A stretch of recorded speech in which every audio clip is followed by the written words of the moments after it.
Nggak hanya itu sih Mas, ketika kita ada keleluasan rezeki, ketika aku dapat uang, mama lah orang pertama yang aku kasih. Iyalah. Mama lah orang pertama yang aku kasih, dan aku selalu meriksa kosong nggak gitu, jangan sampai kosong gitu. Walaupun sebetulnya mama di rumah nggak ada pembiayaan apapun ya, karena kan semua udah ada mbak, ada everything udah oke gitu. Tapi gimana caranya membuat dia happy, seneng, bahagia gitu. Selebihnya sih tinggal maintenance rasa hati dia aja. Tapi karena anak dia banyak, jadi kan aku yang maintenance, yang lainnya belum gitu. Jadi ya tetap ada warna-warna tertentu gitu yang masih terus aku bertumbuh dalam memuliakan mama sebaik mungkin. Jadi memang sih kalau aku ditanya gitu sama teman-teman, Teh Feby, keberhasilan Teh Feby titik tolaknya tuh kapan sih? Sejak aku mindahin mama ke rumah. Loh, makin terkonfirmasi dong. Sejak aku mindahin mama ke rumah, nggak hanya memindahkan, tapi budget dinaikin. Oh iyalah. Keinginan dia dilakukan, dia punya wish apa dilakukan. Pokoknya aku gini, kalau ngelihat mama ngelamun sedikit aja, aku pasti tanya, Ma, apa yang mama pikirin? Mama ada sesuatu yang pengen dibeli, pengen apa? Atau ada sesuatu yang dipikirin mama mau ngasih ke orang, atau gimana, apa? Lalu dia cerita, itu kasihan Feb, keluarga kita yang di sana kayaknya anaknya butuh ini. Ya udah, aku transfer uang ke mama yang kasih ke dia. Kita sebelumnya belum pernah bahas soal bagaimana pengabdian kepada seorang ibu, mama, itu tuh secara detail gitu, secara selengkap-lengkapnya gitu.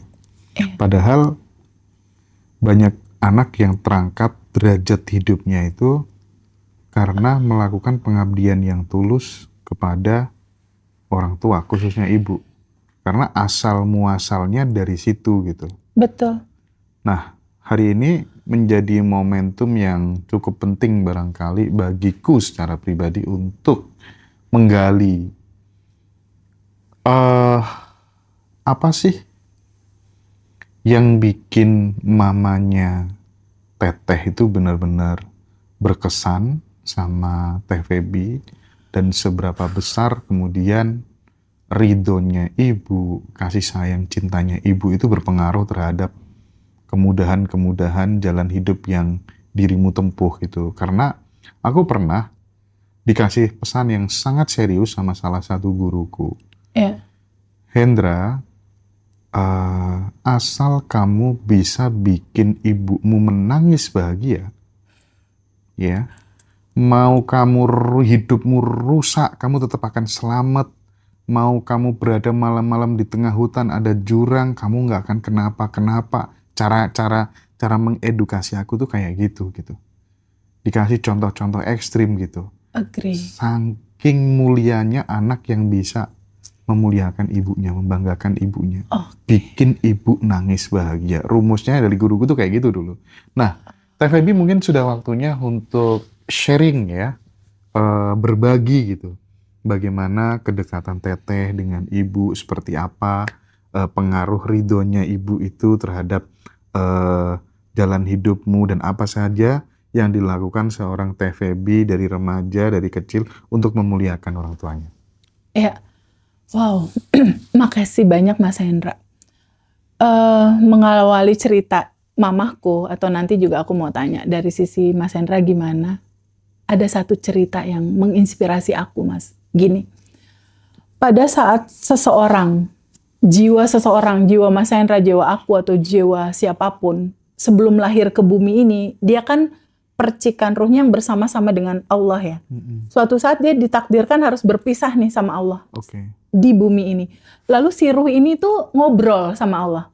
Ya Allah, aku nggak bisa pisah dari kamu. Kalau aku ada di bumi, kamu nggak bersama-sama aku, apa yang terjadi di dalam hidupku, kamu nggak ada. Lalu Allah bilang, ini analogi anekdot cerita fiksi aja ya, kita anggap ya Mas. Anekdot cerita fiksinya itu bilang gini, kamu nggak usah khawatir. Akan ada seorang malaikat yang aku utus. Malaikat ini adalah cerminan diriku, kata Allah. Akan ada seorang malaikat yang menjaga kamu, yang menyayangimu lebih dari nyawa diri dia sendiri, yang memberikan kamu kelimpahan kasih sayang dari mulai kamu lahir sampai kamu meninggal, yang rela mempertaruhkan nyawanya untukmu, dia akan menemani kamu. Siapa itu ya Allah? Penggantiku adalah ibumu. Jadi ibu digambarkan sebagai sebuah sosok yang kasih sayang cinta tanpa batasnya itu sama nih levelnya kayak Allah gitu. Bahkan dia melahirkan kita, kan ada dua kemungkinan tuh Mas. Bisa jadi selamat, bisa jadi dia meninggal gitu. Bahkan 9 bulan dia harus membawa-bawa kita gitu. Jadi ibu kita itu dianalogikan cerita yang sangat luar biasa. Sangat luar biasa sekali. Bahwa itulah orang pertama yang menjembatani keberadaan kamu di dunia ini. Dan kasih sayangku, kata Allah, ditaruh di hati seorang ibu dan bapak tentunya ya. Dengan peran masing-masing. Nah, dari situ, dari awal, uniknya seorang Feby kecil, itu memang sangat mencintai ibunya. Aku juga diceritain sama mama, Feby tuh dari kecil tuh beda. Bedanya apa? Jadi Feby kecil ketika bisa ngomong, mama bisa ngomong sedikit umur 1,5 tahun, aku tuh udah gini, ih mama cantik. Udah begitu, aku aja udah lupa kalau aku kayak gitu. Jadi di setiap bertamu atau ada tamu datang, aku tuh selalu bilang sama teman-temannya mama, tante tahu nggak, mama aku cantik. Mama aku baik. Ih, Feby kecil udah begitu lucu gitu. Yeah. Nah, bertumbuh di TK, kuliah kehidupan mengantarkan perjalanan. Papa mama aku pisah. Ya, oke. Itu adalah satu fase kuliah kehidupan yang nggak akan pernah bisa aku lupain seumur hidup aku ya. Karena aku sayang papaku, aku sayang mamaku, ada satu momen di mana aku harus memilih mau ikut mama atau mau ikut papa. Nggak bisa milih, Mas. Adalah sebuah perjalanan takdir di mana aku tidak bersama mama, tidak bersama papa. Aku besar sama nenek saat itu. Besar bersama nenek karena nggak mau nyinggung papa, nggak mau nyinggung mama nih. Bertumbuh. Pernah ikut sama papa, aku punya my stepmom. Sama my stepmom terjadilah begitu banyak siklus cerita di situ. Aku pernah ditampar, Mas. Dan cerita-cerita luka-luka lainnya itu aku pendem, aku nggak pernah ceritain ke mama. Suatu saat aku mulai berikutnya tinggal di mama, aku pun nggak pernah menceritakan itu. Jadi aku tuh tipe anak yang sedari kecil itu nggak pernah mau bikin mama sedih dan aku nggak mau nyeritain itu. Dan di ujung cerita mama tahu dan mama kaget gitu. Nah itulah momen dimana aku baru tahu rasa hati mama terhadap aku gitu. Suatu saat temanku datang dalam posisi aku yang udah kayak sekarang. Dia alumni, dia nanya ke mama, Ma, gimana caranya sih bisa punya anak kayak kayak Teh Feby gitu? Itu menurut mama, ini keren banget pertanyaan dia. Karena kan mama yang melahirkan. Mama yang membesarkan, mama yang melihat pertumbuhan dia. Kayaknya nggak ada orang lain yang paling tahu kartunya Teh Feby itu kecuali mama. Yeah. Menurut mama apa sih rahasianya? Sampai bisa Teh Feby jadi kayak sekarang. Mamaku bilang apa coba? Gimana Teh? Di luar jangkauan pikiran. Feby itu dari kecil prihatin. Dari kecil hidupnya nggak pernah seneng. TK dia udah nggak ada mamanya, nggak ada papanya.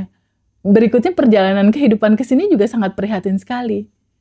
Dia masa kecil tinggal sama stepmom, pernah ditampar, nggak cerita lagi sama mama. Dia tuh orangnya nggak pendendam ke mama. Jadi apa yang dia lakukan dia nggak pernah balas hal yang sama gitu. Jadi Feby kecil sepertinya kenapa bisa jadi kayak sekarang? Kayaknya dia udah terlalu perih deh hidupnya. Jadi mama masih cerita gitu, Ndra. Ini karena keperihan dia, karena keprihatinan dia, prihatinnya dia. Mama bilang ya, bukan aku yang bilang. Sepertinya dikasih hadiah ini sama Allah. Tapi bukan hanya itu, kata mama. Feby itu anak mama yang paling-paling deh nggak masuk logika pikiran mama. Kenapa mah nggak masuk logikanya, kata temen aku tuh. Dia kalau punya barang tertentu, kalau temennya minta dikasih. Jadi aku Mas, kalau misalnya punya sesuatu, aku lihat ada temen yang ini matanya doang Mas yang ngeliatin. Matanya loh, nggak ngomong loh. Ngeliatin misalnya tas aku bagus, ngeliatin doang matanya, nggak pakai ngomong. Cuma kan dari mata kita lihat dia pengen tas aku gitu. Aku tahu dia nggak mampu. Itu bisa tuh Mas, tasnya aku kasihin, aku ganti kantong kresek. Gitu ya, kalau sama temannya. Kalau sama temen tuh, kayak aku bisa ngerasain aku adalah kamu adalah aku. Karena apa? Yang tadi mamaku bilang, dari kecil aku prihatin. Dari kecil tuh aku melewati semua fase itu. Nah, yang aku bisa contoh dari mama itu adalah sepertinya gen aku berbagi dari mama, sepertinya. Jadi mama itu sangat peduli sekali sama orang-orang gitu. Jadi dia itu bisa tuh masak. Jadi waktu itu mama kan tinggal di Jakarta Selatan. Ayahnya saat itu angkatan darat yang berhasil di satu wilayah di kota Jakarta, di Jakarta Selatan, depan Halimun, depan Menteng bahkan. Tapi itu lokasi-lokasi yang brongnya, yang ada narkoba apa segala macam di situ gitu. Mama tumbuh di dalam lingkungan seperti itu. Lalu mama memutuskan kayaknya ini hingar-bingar Jakarta udah memusingkan. Dia pindahlah ke Pelabuhan Ratu waktu itu. Meninggalkan kota Jakarta. Pindahnya ke satu bukit yang cuma ada 7 rumah doang. Jadi tanah yang mama pilih pindah dari Jakarta ke Pelabuhan Ratu itu rumah-rumah penduduknya itu masih tanah, Ndra. Beneran tanah, atapnya itu cuma setengah doang tembok, atasnya lagi tuh bilik kayu. Dan mama memilih tinggal di situ. Yang dia lakukan apa? Dia masak sayur sop, masak sayur asem yang banyak, dibagiin ke tetangga-tetangganya itu. Nah, sepertinya aku dapat gen dari mama tuh yang itunya gitu. Berbaginya tuh dari situ gitu, aku dapat gen dari mama. Bahkan mamaku bilang, Feby, mama cuma pesan satu hal dalam kehidupan Feby saat ini. Jangan pernah Feby tinggalkan dan lepaskan kebiasaan memberi makan orang lain. Karena disitulah esensi kamu hidup. Jangan pernah tinggalkan itu. Jadi sekarang mama aku hobinya adalah ngelis saudara-saudara yang berasnya pada habis ya. Dalam kekurangan. Feb ada 10 keluarga, Feb nambah lagi. Feb ada 15 Feb sekarang. Itu kebahagiaan dia gitu. Ya, kalau itu mirip sama ibuku juga gitu. Kayak gitu. Itu luar biasa banget. Jadi kalau ada anak yatim baru tuh dia cepet-cepet ngasih tahu aku. Feby ini anak yatim ada yang belum sepatu lah inilah. Mama cuma pesen satu itu aja. Mama minta tolong sama Feby. Jangan pernah tinggalkan mereka. Bahagiakan mereka. Dengan kapasitas yang tentunya kita memungkinkan bisa melangsungkan itu gitu. Jadi ibu buat aku itu apa ya? Malaikat hidupku. Terus sepertinya Mas Hendra 2019 itu kan aku masih terpuruk seperti yang aku pernah cerita ya. 7 sisi kehidupan ambruk ya. Saat itu mama belum bersama-sama aku Mas. Mama masih di Pelabuhan Ratu saat itu. Saat itu aku kuantum jam sebelum ngaji Roso, kita punya bed 1 sebelum itu. Aku kuantum jamkan rumah di Bandung. Aku kuantum jam berdua suamiku. Kuantum jam jadi itu rumah di Bandung. Berikutnya di jalan tol ketika rumah itu jadi, aku pulang dari Bandung mau balik lagi ke Bekasi, ke Jakarta. Suamiku bilang, Yang, kayaknya udah waktunya kita mindahin mama deh. Padahal aku sangat tahu suamiku itu dari dulu kan dia biasa sendiri ya. Biasa cuma kita doang gitu. Nggak biasa ada orang lain. Karena kan membawa mama juga harus membawa adikku. Membawa mama harus juga membawa adikku. Berarti ada orang lain di dalam rumah kita gitu. Betul. Tapi pada saat itu ketika rumah jadi, suamiku bilang, Yang kayaknya udah waktunya kita pindahin mama deh. kayaknya udah waktunya mama nggak pusing lagi mikirin, walaupun kita kasih uang ke mama ya, nggak pusing lagi mikirin beli token listrik, beli gas, beli beras, masak apa. Jangan kasih beban lagi sama mama tentang itu semua.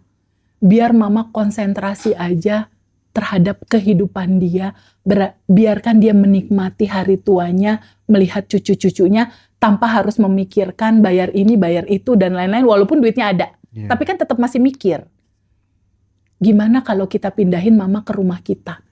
Itu aku langsung, Masya Allah. Kamu serius kita mau mindahin mama ke rumah? Iya. Terus mama tidur di mana? Kita ada kamar 1, 2, 3, 4, 5. 2-nya kamar pembantu, 3-nya kamar anak, terus ada kamar aku sendiri. Kan masih ada halaman di belakang. Kita bangunin yuk pavilion yang layak buat mama. Kamar gede, ada kamar mandi, depannya taman. Itu aku belajar juga dari suamiku sih, maksudnya memuliakan ibu. Padahal Mas, itu mengkondisikan mama tinggal satu rumah sama aku, itu adalah cita-cita terbesar aku. Tapi selama ini mama gak pernah mau. Mamaku tuh gak pernah mau. Karena mama kan ngerasa kayak punya pride gitu. Kalau punya rumah sendiri kan, kalau ibu kan gitu kan, aku punya rumah sendiri loh ini. Aku punya rumah sendiri, ada pride gitu. Ada kebanggaan. Tapi kalau dia sakit kan jauh. Nah akhirnya aku kuantum jamkan lagi. Aku rasakan, kalau teman-teman ada yang nonton saat ini dan teman-teman belum tahu kuantum jam itu apa. Kuantum jam itu adalah bersyukur sebelum menerima. Merasakan itu sudah terjadi walaupun di ranah fisiknya itu belum terjadi. Itulah proses menjadikan realita itu terjadi dalam kehidupan kamu. Jadi aku lakukan waktu itu kuantum jam karena itu dari dulu Mas, di lubuk hati aku yang paling dalam. Aku pengen ngurus mamaku tapi mama gak pernah mau. Gak pernah mau. Akhirnya ketika suami menyampaikan seperti itu, ya udah aku kuantum jamkan. Kita kuantum jam berdua. Yuk kita kuantum jamin yuk, mama tinggal sama kita. Akhirnya ada momen nyaman saat itu, mama sakit Mas. Sakit stroke. Dia tiduran, gak bisa bangun sama sekali. Jadi dari Pelabuhan Ratu itu gak bisa bangun, kita bopong dia diangkat. Dibawalah ke rumahku. Jadi mama gak ada pilihan. Akhirnya tinggallah di rumahku. Pada saat mama sakit, posisi saat itu mama udah gak bisa pup. Semua pakai pampers. Dan itu semua aku yang ngurus Mas. Dari mulai ganti pampers, pupuknya, mandinya. Ngangkat gayung tuh gak bisa. Ngangkat gayung gini nih, gak bisa. Itu udah diem. Itu pengalaman paling indah sih. Ketika aku giniin mama, aku mikir dulu aku yang dimandiin sama mama. Iya ya. Sekarang aku mandiin mama, jadi aku keramasin, terus tangannya yang mana, yang kaku, yang ini. Itu kalau orang stroke seluruh tubuh udah diem Mas, biasanya itu susah sembuhnya.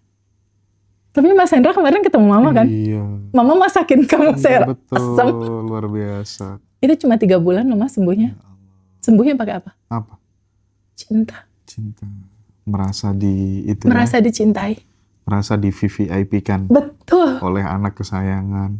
Sehingga harapan hidupnya menjadi lebih panjang gitu. Aku punya anak seperti ini, aku harus sembuh gitu. Aku nggak sendiri gitu. Bayangin kalau misalnya Febinya jauh rumahnya dan jarang nengokin mama. Seperti yang dikeluhkan Pak Habibie dalam tulisannya ketika dia sakit. Gitu iya. Anaknya soalnya cowok semua. Nah, makanya bedanya itu tuh. Jauh semuanya.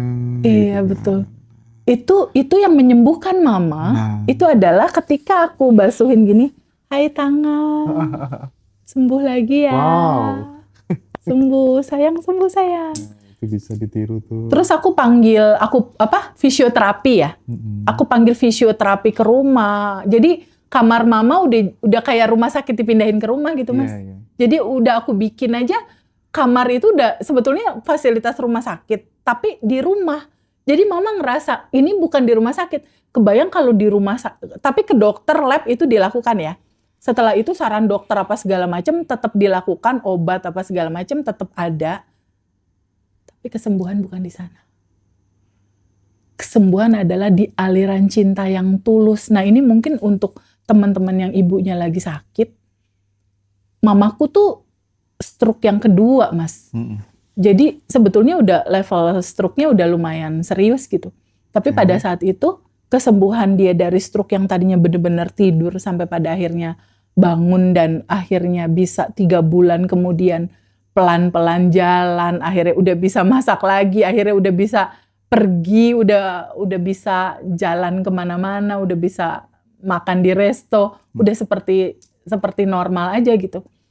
Itu dilakukan karena aku, kakakku Boyke, adikku Denny dan Kelvin itu kompak untuk mama sayang gimana, sehat-sehat. Jadi benar-benar memberikan kenyamanan dan cinta yang gak habis-habis kita delivery sama mama. Jadi pertumbuhan kesehatannya pun cepet. Dan aku pelan-pelan emang ngajarin quantum jam juga sih sama mama. Mah merem mah, terus bayangin, terima kasih aku sehat walaupun belum. Dan itu dilakukan sama mama.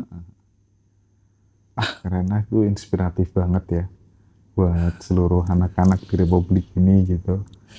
Jadi kalau mau jalan hidup yang mudah, dimulai dari menyenangkan, memuliakan, mem-VVIP-kan ibu bapak kita yang masih ada gitu. Iya, nggak hanya itu sih Mas, ketika kita ada keleluasan rezeki, ketika aku dapat uang, mama lah orang pertama yang aku kasih. Iyalah. Mama lah orang pertama yang aku kasih dan aku selalu meriksa kosong nggak gitu, jangan sampai kosong gitu. Walaupun sebetulnya mama di rumah nggak ada pembiayaan apapun ya, karena kan semua udah ada everything udah oke gitu. Tapi gimana caranya membuat dia happy, seneng, bahagia gitu. Selebihnya sih tinggal memaintenance rasa hati dia aja. Tapi karena anak dia banyak, jadi kan aku yang memaintenance, yang lainnya belum gitu. Jadi ya tetap ada warna-warna tertentu gitu yang masih terus aku bertumbuh dalam memuliakan mama sebaik mungkin. Oh ya, kalau dari kisah Mas Hendra sendiri gimana? Apa yang Mas pelajari dari sosok mama? Aku nggak seseru TVB sih. Sampai kemudian, mandiin mama kayak gitu ya. Ngurusin segala macam. Wah itu tuh nggak semua anak sanggup sih menurutku. Kalau aku kebetulan dulu tuh masa kecil tuh meskipun bukan orang kaya gitu ya, tapi setiap aku pengen apa-apa tuh selalu diturutin sama khususnya sama bapak ya. Kamu berapa bersaudara Mas? 1. Hah? 1? Cuma kakak 1? Aku aja. Kamu tunggal? Oh ya? Bukannya punya kakak Mas Heru? Bukan. Enggak. Kata siapa itu bukan kakakku. Ya? Oh kamu tuh tunggal. Oke. Terus? Ya pokoknya orang tua tuh jajannya Hendra tuh nomor 1 gitu ibaratnya. Ya. Terus sekolah itu mungkin ya karena disayang gitu ya. Sekolah tuh aku selalu juara 1 gitu. Tapi setelah bapak meninggal itu tuh turun gitu teh. Juara 2, juara 3 dan lain sebagainya gitu. Nah, kalau bicara tentang pengabdian sama ibu tuh, aku tuh beruntungnya tuh ditakdirkan sama Tuhan selalu dekat dengan guru-guru gitu. Entah itu guru ngaji atau apa gitu ya. Nah, suatu hari pas aku belajar gitu, guruku tuh ceritanya tuh kurang lebihnya gini teh. Dulu zamannya Rasulullah itu ada saudagar yang sangat kaya raya. Saudagar ini punya seorang ibunya itu adalah pelacur.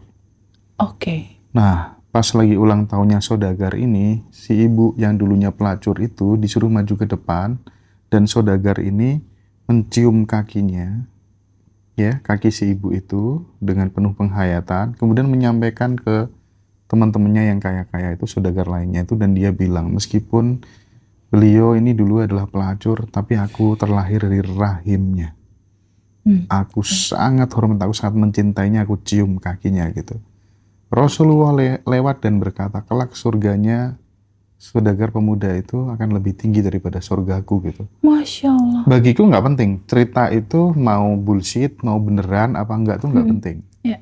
Tapi itu dari cerita itu kemudian aku perjalanan ke rumah itu langsung ada semacam giroh kekuatan tergerak dari dalam. Jadi ini guru ini hebat nih. Dia tidak hanya sekedar mengajar, tidak hanya sekedar menginspirasi, tapi menggerakkan. Buktinya Iya. setelah dia cerita, aku langsung tergerak. Mulai saat ini, aku akan bikin apapun momen supaya ibuku bener-bener terharu sama aku gitu. Apapun aku lakukan gitu. Jadi salah satu misalnya kayak apalah pokoknya yang dia suka gitu ya. Yang bikin aku nggak bisa sebutin satu-satu semuanya Iya, lah ya. iya. Kalau apa kayak rumah segala macam itu kan memang tanggung jawabnya anak lah harusnya. Iya, betul. Nah, jadi aku benar-benar fokus menata hidupku bagaimana membuat beliau ini menangis haru gitu. Iya, Punya anak Hendra itu gimana gitu.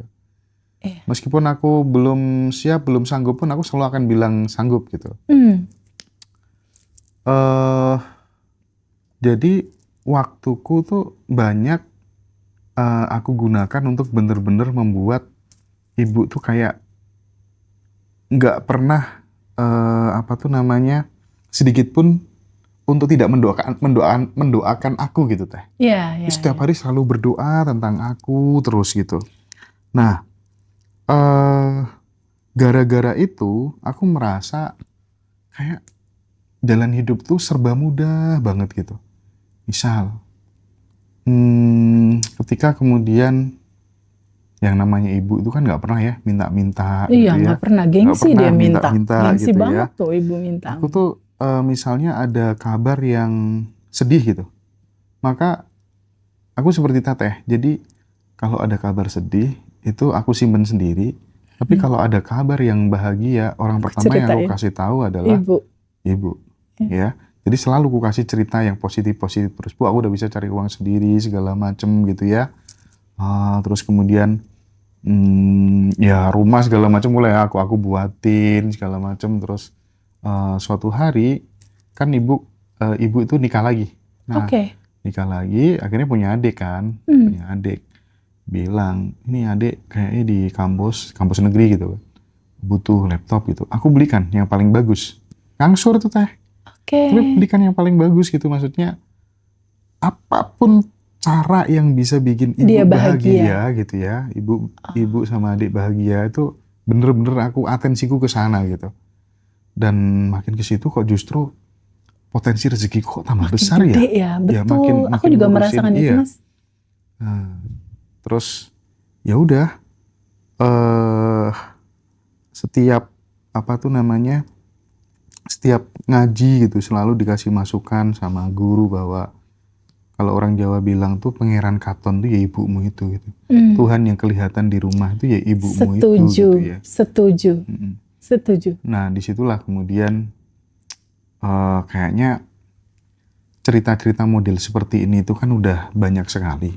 Iya. Tinggal bagaimana kemudian kita itu mengimplementasikan dalam kehidupan sehari-hari. Misalnya kalau misalnya aku nih praktikku, ya aku akan menggaji ibuku tiap bulan melebihi UMR. Oke. Tapi karena aku dari kecil meskipun sudah nggak ada bapak gitu ya, orang tuh kalau orang Jawa tuh royoan. Jadi royoan tuh apa, Beb? Roy. Iya, rebutan untuk membiayai sekolahku. Oke. Ya, waktu aku SMA segala macam gitu. Dan aku punya sepupunya ibu tuh kayak emakku sendiri gitu. Itu tuh bahkan menyayangi, mengasuhku tuh kayak di atas rata-rata pula gitu.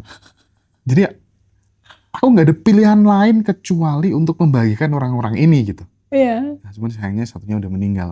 Iya, tapi ibu masih ada ya? Ibu masih ada, Alhamdulillah. ibu sehat, ibu aku siapkan ladang untuk berkebun segala macam. Biar dia beraktivitas gitu ya. Pokoknya dia udah sangat bahagia lah ya, kalau versiku dia sangat bahagia. Dan bener sih bahwa Tuhan yang kelihatan di rumah kita ya ibu. Kita itu bahkan guruku berani menggaransi, udahlah kamu nakal kayak gimana aja asal kamu bisa bikin ibumu nangis bahagia, kamu selamat terus kemana-mana. Ini udah percaya omonganku gitu ya. Aku nggak tahu ya, tapi aku percaya utuh ya. Itu keren istilahnya. Aku percaya utuh gitu. Masya Allah, keren. Jadi memang sih kalau aku ditanya gitu sama teman-teman, Teh Feby, keberhasilan Teh Feby titik tolaknya tuh kapan sih? Sejak aku mindahin mama ke rumah. Lo, makin terkonfirmasi dong. Sejak aku mindahin mama ke rumah, Iya. nggak hanya memindahkan, tapi budget dinaikin. Oh iyalah. Keinginan dia dilakukan, dia punya wish apa dilakukan. Pokoknya aku gini, kalau ngelihat mama ngelamun sedikit aja, aku pasti tanya, Ma, apa yang mama pikirin? Mama ada sesuatu yang pengen dibeli, pengen apa? Atau ada sesuatu yang dipikirin mama mau ngasih ke orang, atau gimana, apa? Lalu dia cerita, itu kasihan Feb, keluarga kita yang di sana kayaknya anaknya butuh ini. Ya udah, aku transfer uang ke mama yang kasih ke dia. Tapi Teh, ternyata tidak semua orang memiliki kesadaran seperti yang Teh Feby lakukan gitu. Aku melihat, aku sampai terheran-heran kadang ya. Kamu tuh udah kerja, udah nggak tinggal sama ibumu gitu ya. Kadang tiap bulan gitu ibunya ya nggak dikasih apa-apa, hanya memikirkan istrinya saja, anak-anaknya aja gitu. Nah, hal-hal seperti ini tuh menurutku jadi penyebab gitu. Jalan hidup kita menjadi mudah apa enggak gitu. Betul. Kebetulan aku terlahir, nggak tahu ya, aku setiap menginginkan apa tuh kayak mudah banget gitu. Sehingga aku pede gitu. Misal kayak mertua tuh, ini ada rumah dijual, biar rumahnya agak besar lagi gitu. Udah beli. Meskipun aku baru punya uang 20 juta atau berapa, udah beli aja dulu. Nggak ada uang Teh. Iya. Tapi lunas. Akhirnya lunas juga gitu ya. Lunas gitu kan. Nyali aja gitu. Jadi kayaknya, memulai. Kayaknya memang percaya pada diri sendiri gitu ya. Terus kemudian nggak khawatir kurang gitu. Iya, betul. Hal-hal seperti ini yang kemudian akan memudahkan teman-teman dalam konteks finansial. Salah satu menurutku itu. Tapi ada benang merah sedikit nih Mas. Kasih stabilo sedikit. Oke. Berani memulai boleh. Tetapi kita juga harus mengukur cadangan tabungan semesta kita juga, Mas. Benar. Jadi kalau misalnya kita memulai sesuatu tapi kita nggak punya cadangan kebaikan kita, bahan bakar untuk memenuhi ininya kan itu dari semua kebaikan yang kita lakukan sebetulnya. Seberapa besar wadah tubuh kita juga kita dedikasikan buat kehidupan ini. Jangan hanya cuma buat perut kita doang, buat suami, anak, istri, tok segitu. Tapi cobalah mulai berpikir untuk membesarkan wadah keberkahan tubuhmu. Bener banget tuh. Salah satu cara untuk memperbesar wadah rezeki ya dengan memikirkan nasib banyak orang. Iya. Dan yang lebih penting lagi khususnya buat anak-anak yang muda sih menurutku ini soal atensi sih. Kalau atensimu tuh setiap ada cewek cantik gitu ya udah kamu akan jadi playboy. Ya kan? Dapat atensimu ke jalan rezeki ya itu jadi peluang-peluang keluar ya. Makanya semua berawal dari atensi gitu ya. Meskipun dirimu miskin, tapi kalau atensimu bakal jadi orang yang kaya dan kamu percaya utuh di situ ya semesta akan menggiringmu ke jalan itu gitu. Makanya pentingnya naruh perhatian atensi ke yang situ. Serius gitu terhadap sesuatu yang ingin terjadi dalam hidupmu gitu. Karena gini Mas, aku mau cerita sedikit. Di dalam kehidupan ini kan ada energi potensi tanpa batas ya. Dia bentuknya potensi apapun gitu. Ini ada energi tanpa batas. Ketika kita memberikan atensi terhadap sesuatu, perhatian, terbentuklah koneksi. Ya, setuju. Ada jembatan keterhubungan tuh di situ. Dari yang bentuknya energi, dia berubah Mas jadi partikel-partikel. Inilah potensi menjadi material terjadi. Jadi memang harus ada atensi dulu untuk pada akhirnya terbentuklah koneksi. Keterhubungan itu. Ketika koneksi sudah terbentuk, saat itulah hukum kelayakannya mulai kita persiapkan. Ya. Hukum kelayakan itu macam-macam tuh. Bisa tabungan semesta, bisa kita mempersiapkan diri kita dalam kapasitas, kita jujur, kita baik, kita mengupgrade diri dan lain-lain. Atau kalau misalnya ada pertanyaan, terus kita harus mulai dari mana ini semua? Mulai dari satu aja keputusan kecil yang bisa kamu ambil dalam kehidupan kamu. Satu keputusan kecil. Ketika kamu memulai berbisnis, ya mulai aja dulu dengan announce produk kamu, memberanikan diri gitu. Kembali lagi kuncinya keberanian juga itu perlu sih. Keberanian untuk memulai. Kadang-kala ide banyak, tapi kan kalau nggak dieksekusi nggak ada yang jadi Mas. Bener nggak? Setuju. Dibutuhkan keberanian kan untuk memulai satu aksi tertentu Dan gitu. biasanya kalau baru mulai mesti gagal ya. Iya. Makanya, tapi kan Kadangkala bukan ada gagalnya, sisi yang itu. penting kan bangkitnya, bukan jatuhnya, Belajarnya. yang penting mantulnya gitu ya. Ya, turun untuk dia bangkit naik lagi ke atas. Jadi pembelajaran terindah dari semua siklus cerita ini apa sih? Sadari bahwa di dalam rumahmu, di dalam keluargamu, ada malaikat luar biasa yang bernama ibu. Atau bentuk kecil dari eksistensi Tuhan itu adalah ibumu gitu. Itu yang harus kamu bahagiakan terlebih dahulu. Oke Teh. Setuju ya? Ayo, satu segmen terakhir lagi barangkali Teh tentang ini Teh. Kadang ya bagi orang-orang yang mentalnya masih miskin, itu melihat orang lain yang sudah sukses, itu tuh kayak iri, panas gitu. Hatinya panas duluan gitu. Nah, saat lihat orang lain berhasil, maka mesti mikirnya netting gitu ya, negative thinking dia. Nah, terkadang hal-hal seperti ini tidak kita sadari itu sebagai mental miskin. Yang jika kemudian mau kamu berprofesi sebagai apa saja dengan gaji berapapun, kalau mentalmu masih miskin, ya kamu sulit untuk take off secara kemakmuran gitu. Nah, aku lagi-lagi sangat pengen memperdalam hal ini supaya, jadi aku sekarang kalau bikin konten tuh Teh, lebih mengarah ke teman-teman yang masih muda-muda gitu. Karena nasib bangsa ini akan ditentukan oleh mereka ke depan gitu ya. Betul. Nah, paling nggak mereka harus terbebas dari penyakit mental miskin ini. Mereka harus punya software kemakmuran. Kemakmuran gitu, prosperity conscious gitu. Nah, bagaimana Teh Feby memberikan tips-tips bagi anak-anak muda-muda yang mudah dikerjakan gitu ya, bagi gensi-gensi gitu ya, biar dia nggak takut sama uang, biar dia nggak kekurangan, punya mental kekurangan, terus suka berbagi, nggak pelit gitu ya. Nah, ini Teh, pesan untuk anak-anak yang muda-muda Teh. Untuk teman-teman anak-anak muda, seusia Mas Hendra, muda seusia Habib nih, satu hal yang perlu digarisbawahi bahwa mental miskin bukan berarti dalam pemahaman orang itu nggak punya uang. Ketika orang itu punya uang, bisa jadi loh Mas, dia punya mental miskin. Bener. Karena itu terjadi juga tuh sama adalah di keluarga aku yang seperti itu. Jadi mental miskin itu apa sih? Mental miskin bukan tentang saldo dia ada berapa di rekening. Kalau yang memang nggak punya uang ya udahlah ya, itu udah jelas gitu ya. Tapi kalau ternyata dia banyak uang, bisa jadi dia juga mental miskin. Jadi mental miskin itu apa? Mental miskin itu adalah suatu mindset, suatu rasa yang rasanya kurang terus. Bentar ya, aku pause jenak ya. Bos mobil kan ngajak aku ketemu, kita ketemu ya berapa orang gitu ya. Kita makan di resto. Dia sampai bela-belain nggak makan. Takutnya dia yang disuruh bayar. Nah, hal kayak gitu aku sering menjumpai dulu. Mental miskin.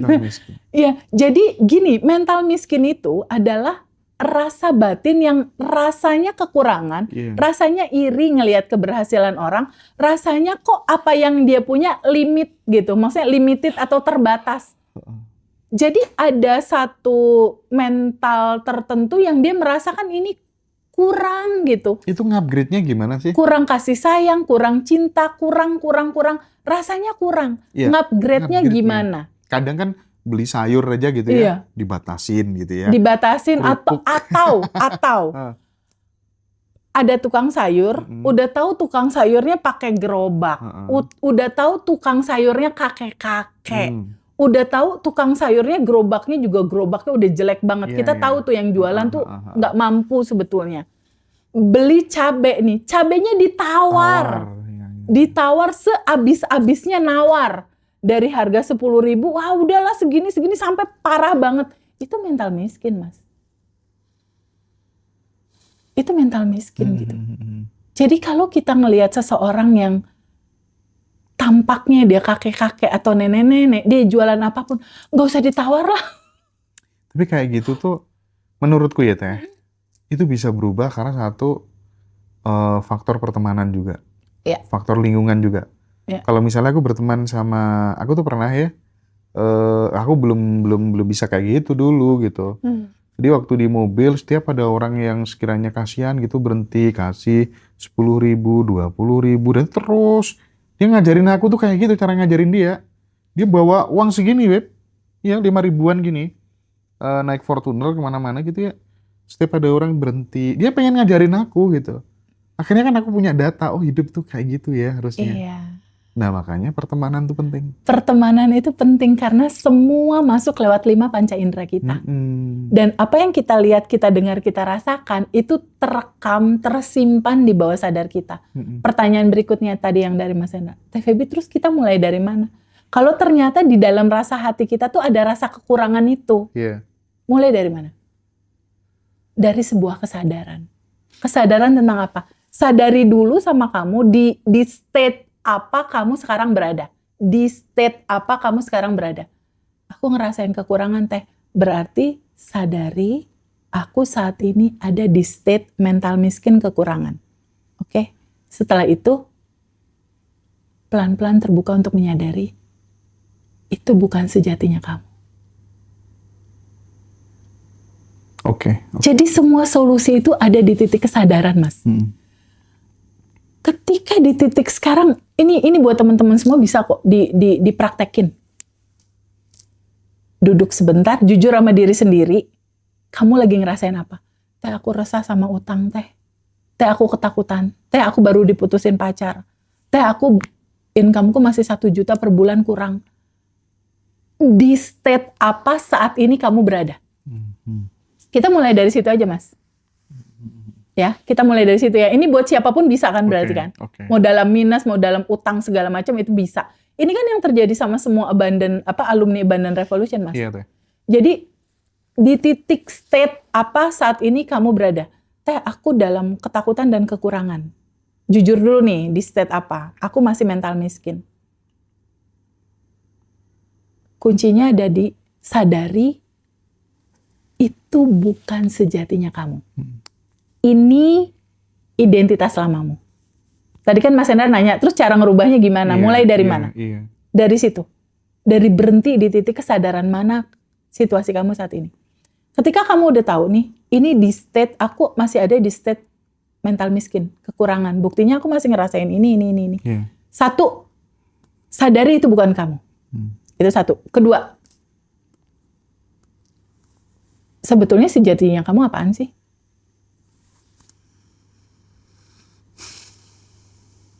State sejati kamu tuh kelimpahan. Jadi ada 2 nih. Hah? Ada cerita identitas lama yang rasanya kurang. Ini ada identitas baru, kelimpahan. Setelah itu, izinkan kamu terbuka. Izinkan kamu terbuka untuk melihat 2 hal ini. Berikutnya, kamu pilih yang mana? Hidup ini cuma pilihan sebetulnya. Jadi untuk merubah nasib, Mas Hendra, cuma butuh 1 detik untuk memilih. Katanya Bosman, semudah membalik telapak tangan. Kan cuma gini doang dari sini. Nah, pindah ke sini. Tapi masalahnya adalah di alumni ataupun di banyak teman-teman, di mulut doang nih Mas, dia ngomong identitas lama selesai, identitas baru mulai. Cuma di mulut aja. Habitnya nggak berubah. Itulah dibutuhkan 30 hari daily rutin. Untuk merubah habit itu. Di situ Mas perubahannya. Jadi dari rasa kekurangan berpindahlah batinmu untuk melihat ke dalam. Oh ternyata aslinya aku, blueprintnya aku. Itu adalah kelimpahan. Karena kan kamu percikannya. Kalau dibilang percikannya kan semua sifat-sifat dia template. Betul. Ada di kamu gitu loh. Nah ini karena mungkin ya Teh ya. Karena tadi kan kita bilang ya teman itu kan sangat ngaruh ya. Sangat. Even Teh Feby pun juga mempengaruhi hidupku gitu ya. Sama-sama aku juga. Yang lainnya juga sama. Nah kan tidak mungkin teman-teman akan ketemu triliuner sendirian kan nggak mungkin. Nah kita memfasilitasi nanti Iya, di reuni betul. itu, dan aku pengen Reuni sedikit ya, share. sip. Aku pengen sedikit share ini. Hmm. Ini orang teh. Ini orang Misteri guest ini misteri yang nanti guest tanggal ini, 25 datang. iya, di reuni sama Mas Arif RH. Ya. Ini orang dia tuh menurutku level kesadarannya udah advance secara kemakmuran ya. Dia bener-bener nggak pernah menunjukkan kekayaannya ke sembarang orang. Dia bener-bener low profile. Sangat. Dia bener-bener mengasihi, bahkan teman-temanku yang lagi kena masalah, yang lagi butuh ditemenin gitu, ditemenin dengan sepenuh hati. Ditemenin? Di telepon, dikasih masukan, tuh orangnya sebaik itu. Masya Ya kan? Nah, aku pengen paling enggak teman-teman pernah ketemu langsung gitu kan, ada data. Oh, ada contohnya nih gitu ini ya. gitu ya. Terus termasuk yang di Ngajiro Sobat Camp juga kita menghadirkan bosman. Teman-teman kan kadang susah ketemu bosman sendirian. Waduh, susahnya bukan main. Susah lah kalau nggak ada. Susah main, bener. Susahnya bukan main pokoknya bosman tuh. Nah, kita pengen hadirkan itu ya, biar teman-teman datanya, aku pernah ketemu bosman, aku pernah belajar sama di beliau langsung, vibrasinya keren dan lain sebagainya gitu. Jadi acara-acara yang di Highlight Ngaji Roso tuh nggak lain dan nggak bukan adalah demi pertumbuhan kita bersama. Iya. Ya, kita makin makmur, makin bahagia, makin sejahtera, makin saleh gitu ya, makin peduli sama orang lain gitu ya. Dan sekali lagi buat sahabat yang nggak bisa ketemu langsung pun juga bisa mengakses acara-acaranya secara online. Iya, betul sekali. 2 hari lagi kita ada Quantum Alignment, teman-teman yang mau dilewatkan, yang mau ikut kelas sama Teh Febi ya, 350.000, silakan chat Mbak Dara. Ya. Tanggal 6 kita start jam berapa? 7. Jam 7 malam Jam ya? 7 malam, betul. Jam 7 malam, nanti teman-teman dapat audio juga. Ya. Dan setelah itu jangan lupa tanggal 25 ya, batch 26 online 26. Dan offline. Dan terbuka untuk umum. Terbuka untuk umum ini teman. Reuninya juga terbuka untuk Reuninya juga terbuka untuk umum. Jadi ini buat siapa aja. Buat semua teman-teman. Iya. Siapapun itu. Buat para remaja juga. Untuk mempersiapkan masa depan mereka lebih awal. Karena kita ada rilis bareng Mas Hendra. Kita ada rilis bersama dan itu powerful sekali. Bisa lebih dari 200 orang insya Allah gitu ya. Dan akan ada quantum jam bersama. Goal-goal kita quantum jamkan, kita lepaskan. Dan yang paling seru ada Mas Arif RH dan juga ada Mr. Guest. Dan yang lebih penting, networking. Nah itu dia, ketemu teman baru. Ketemu teman baru yang sefrekuensi. Jejaring baru. Yang vibes-nya bagus-bagus, yang sadar untuk bertumbuh bersama. Yes. Dan terkadang peluang bisnis tercipta dari pertemuan-pertemuan itu. Betul. Gitu. Dan kita akan kedatangan alumni yang dari Australia loh. Ya, dan mungkin 1-2 alumni akan kita kasih kesempatan untuk testimoni ya. Karena yang manifest mobil Force datang. Aku sudah bilang sama misteri guest-nya, pokoknya aku mau yang simple-simple aja, yang bikin dirimu naik level segitu gitu ya. Itu tuh pokoknya share semua, nanti aku interview di panggung ya. Entah aku sendiri atau sama Teteh, enggak penting. Yang penting pokoknya itu cerita kasih yang simple-simple biar teman-teman tuh bisa meng-copy paste. Oh, aku berarti layak dan bisa seperti itu. Sangat bisa sebetulnya. Karena semua potensinya ditanamnya sama. Betul. Luar biasa sekali. Saya pikir itu teman-teman semuanya. Mungkin aku akan break beberapa jam, sore aku baru akan ketemu sama Teteh lagi ya teman-teman ya. Kita break mungkin makan siang dulu. Sampai malam kali ya teman-teman ya. Oke, terima kasih banyak yang sudah nonton. Kita ketemu lagi nanti ya. Makasih Teteh. Bye-bye. Terima kasih Mas. Thank you. Bye. Dadah teman-teman.